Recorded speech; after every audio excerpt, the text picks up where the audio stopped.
Shalom, shalom, selamat pagi dan selamat menikmati satu hari baru lagi buat kita.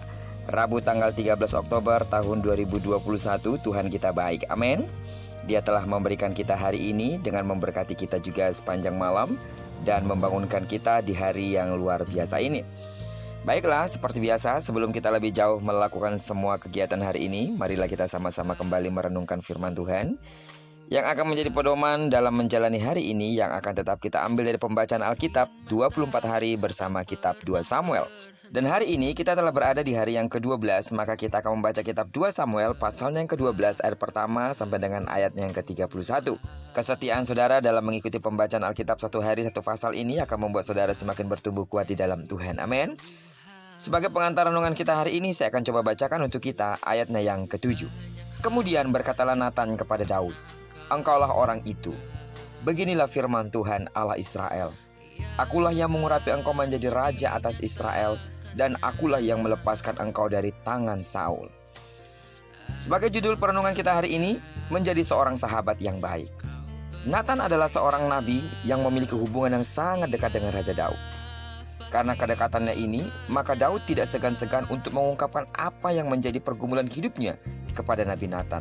Dan salah satu contohnya adalah ketika Daud punya kerinduan untuk membangun bait Tuhan, kerinduan itu ia bagikan atau ia share kepada Nabi Natan, di mana akhirnya Tuhan memakai nabinya ini untuk menjawab kerinduan Daud, walaupun yang akan melaksanakan pembangunan baitnya bukanlah dia, tapi keturunannya. Firman Tuhan berkata di dalam 2 Samuel pasal yang ke-7, "Aku akan membangkitkan keturunanmu yang kemudian, anak kandungmu, dan aku akan mengokohkan kerajaanmu.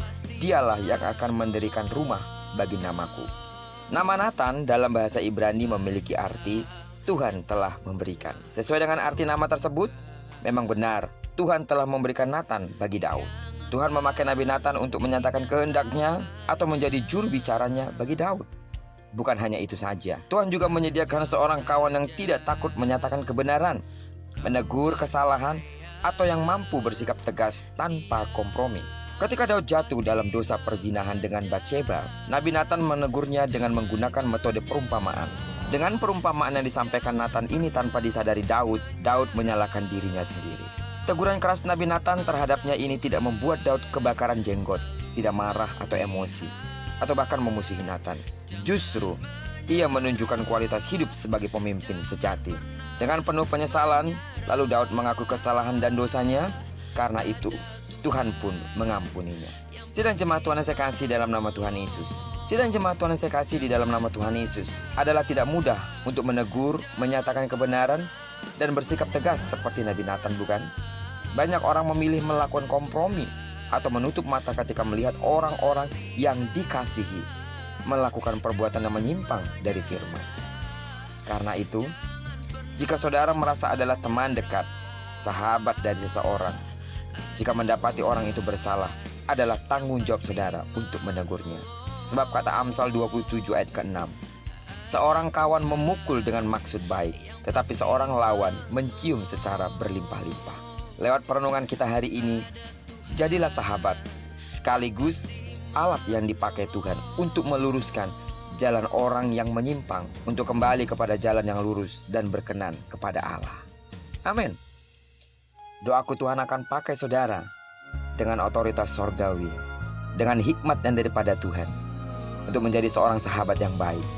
Ketika melihat ada orang yang salah, ada orang yang kita anggap betul-betul adalah sahabat kita, dia bersalah, mungkin rekan kerja kita sekalipun, jika dia keliru dalam pekerjaannya, saudara punya tanggung jawab untuk menegurnya.